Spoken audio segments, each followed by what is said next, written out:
एक समय की बात है जब एक गरीब आदमी जिसका नाम रामू था। रामू अपने बच्चों के साथ बहुत खुश रहता था। रामू की पत्नी नहीं थी। रामू सुबह बच्चों के लिए और अपने लिए जंगल में जाकर लकड़ियां काटता और उन्हें रात के समय बाजार में जाकर बेच देता अच्छे दामों में। लेकिन फिर एक दिन जंगल में अचानक से बारिश हुई जिसमें सारे पेड़ खराब हो गए और बेचारा रामू उदास हो गया। रामू के बच्चों ने उसे दी और कहा कि सब सही हो जाएगा। फिर रामू बच्चों की बात पर सो जाता है, लेकिन फिर उसके बच्चों को भूख लगती है। रामू उदास होकर घर से बाहर निकलता है और जंगल में जाकर देखता है कि पेड़ अभी तक नहीं सुधरे हैं। तभी रामू को कुछ आवाजें सुनाई देती हैं जो एक खरगोश की होती हैं। वह खरगोश रो रहा था क्योंकि उसके बच्चे डूबकर मर गए थे। रामू ने खरगोश को उठाया और अपने घर ले गया, लेकिन फिर उसे याद आया कि उसके बच्चे भूखे हैं। रामू को जंगल में एक पेड़ दिखाई देता है जिसमें सेब लटके हुए होते हैं। वह सेब आधे खराब हो रहे होते हैं और आधे सही। रामू सोचता है कि बच्चे इन्हें खाकर सो जाएंगे और वह उन्हें लेकर घर चला जाता है। अगले दिन खरगोश बच्चों के साथ खेलता है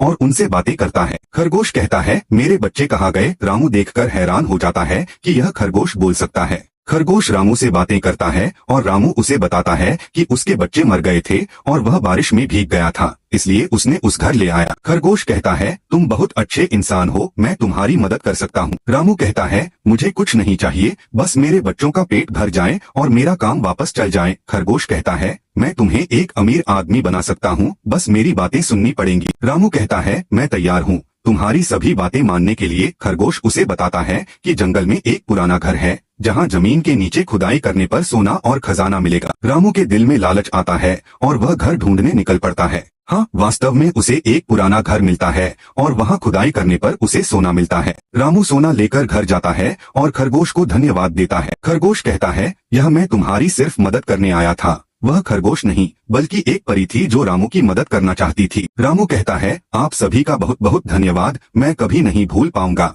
और फिर अचानक से वह खरगोश उनकी आंखों के सामने से गायब हो जाता है। इसके बाद रामू एक बड़ा डीलर बन जाता है लकड़ियों का और फिर वह दूसरी शादी भी कर लेता है। इस तरह कहानी समाप्त हो जाती है।